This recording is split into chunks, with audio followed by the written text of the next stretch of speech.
Alright guys, so in this video we're having a look at some of the best servers in the world, and we're looking at one particular thing that they all have in common, which makes a huge difference in their consistency but also the power that they get in their serve. And they all do this one similar thing. So we can see we've got Novak here. They all have a slightly different setup, but then this is the position that is very similar in all their serves. So as they initiate the racket head on the way up to the trophy position, they all get the racket out to the side, pointing the tip of the racket to the side wall. And they also have their shoulder slightly pulled back, a bit like pulling a bow and arrow back with that shoulder. It's a strong elastic position to load the shoulder correctly. This creates real serve speed, and it also really helps loading the shoulder in a very efficient way, which produces a whip-like effect on the serve and sets up a really good, clean trophy position when the racket drops behind their back, leading with the edge of the racket. So that was Djokovic. I'm now going to show you Tsitsipas, and we can have a look at how he gets into that similar position here. So as they initiate the racket head up, you can see how the tip of the racket faces out to the side, right? And what a lot of club players tend to do is they think they get to that position, but they actually get the tip of the racket kind of going back this way and pointing behind. So this seems to be a real trend amongst players on the ATP and the WTA tour, but in this video we're just using the ATP players. So here's Hurkacz again, and you can see how he's loading the strings, he's loading the racket in this position.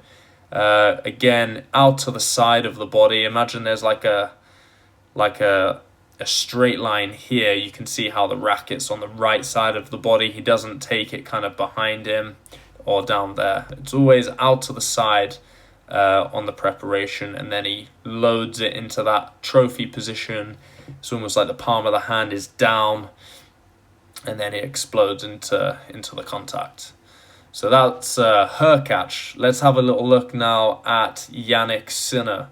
So Sinner's been making a few technical changes on his serve, and one of the funny things is on his old serve, he actually used to bring the racket sort of back behind him with his wrist. It would load sort of down that way, whereas you can see now the new serve, again, similar to Hurkacz and Djokovic, he's got that racket head up, out to the side. Again, I draw the green line down, and we can see again the tip of the racket is out to the side. And you know, I think this just really helps improve timing and fluidity. The biomechanics of it is very efficient.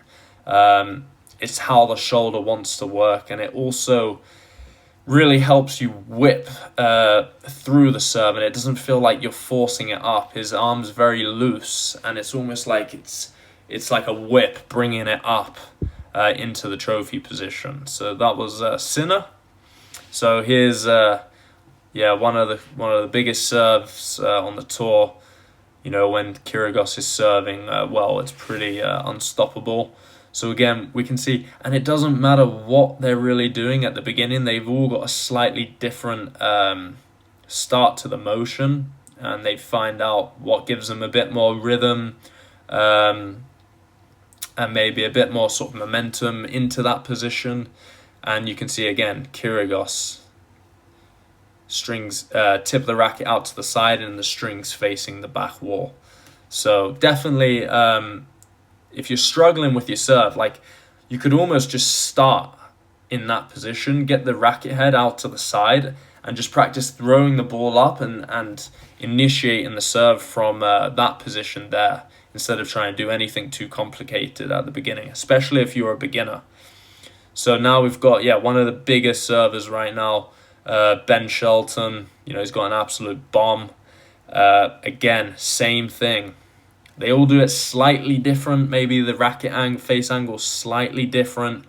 You can really see how much Ben drives that shoulder as well. You can really see how he's pulling that shoulder back, and that's helping his elastic kind of power. But again, strings out to the side. His is a little bit more vertical, but again, still out to the side. If I draw that green line, he's there. You can see he really coils his shoulders as well. He really has like good coiling that way, sort of into that back hip. So again, great serve. And then again, okay, one of the young guys who's kind of up and coming. He's had some pretty big wins recently. Won the Miami Open last year. Again, huge serve, and another trend here: high ball toss release, and the strings facing the back wall, and tip of the racket out to the side, and then on the way up here into that trophy position. So again, very, very similar. And then when you've got Pericard here, he's got a really loose wrist. I want you to see how he's very loose at the beginning with that wrist. And then again, you can see he's almost elastic, and it's like a pendulum. It's just kind of relaxed as he uses the elbow. So he's actually using his elbow to bring the racket up, and his wrist is just relaxed down. It's almost like floppy. So the elbow goes up, floppy wrist, but again, racket out to the side, tip of the racket, strings to the back wall, tip of the racket out to the side, and then all the way up into the trophy position, and exploding up into the contact. So there's a kind of a quick analysis of one thing a lot of these big servers have in common, and something you could definitely take away and try and experiment with in your game. If I give you one more little thing to take away from their serves, is where they release the ball toss from. So if I draw a line through Shelton's shoulders and we just wind it, you can see how high he's releasing the ball toss above his shoulder. You can see it's like maybe a foot above his shoulder line there. Okay, so, and that just helps with disguise. It's harder to read. It allows for that late directional control. It just gives you a more consistent ball toss. Here's Nick again. So that's the ball toss release right there. I draw the green line through the shoulder, red line from ball release. You can see that's how high he is when he's releasing the ball, so above the shoulder. And then let's have a look at Yannick. So again, his serve's definitely developing at a fast pace, keeps getting better. I think that's why he's been having huge success recently, is his serve is catching up to his baseline game. Again, very similar with the ball toss release. There it is. So when you're practicing your serve, see if you can just do those two things. You could honestly not even have much of a preparation. You could start with the tip of the racket, sort of where her catch has it right here. So her catch is slightly different. So on ball toss release, but they're all releasing that ball high above the shoulder, which really allows them to extend up into that serve. Again, same ball toss release there. So really, guys, you got to try and use these couple of small tips that the pros do. Djokovic probably has a slightly lower ball toss release than the other guys, but he's a big server, but maybe not quite as big as those guys, even though it's very effective, his serve. So he's got a slightly lower ball toss release. And then we'll just wind it. Let's have a look at Tsitsipas. He's got a great serve.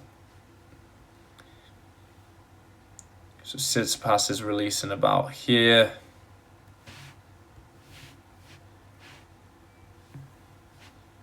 There. and then strings out to the side there.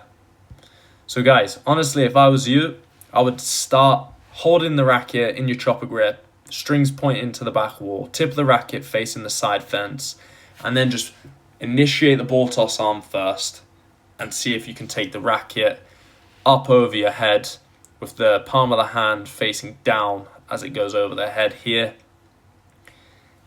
and then drive up to the serve and just see if you manage to get a better timing, get a better contact, and yeah, let me know how that goes in the comments.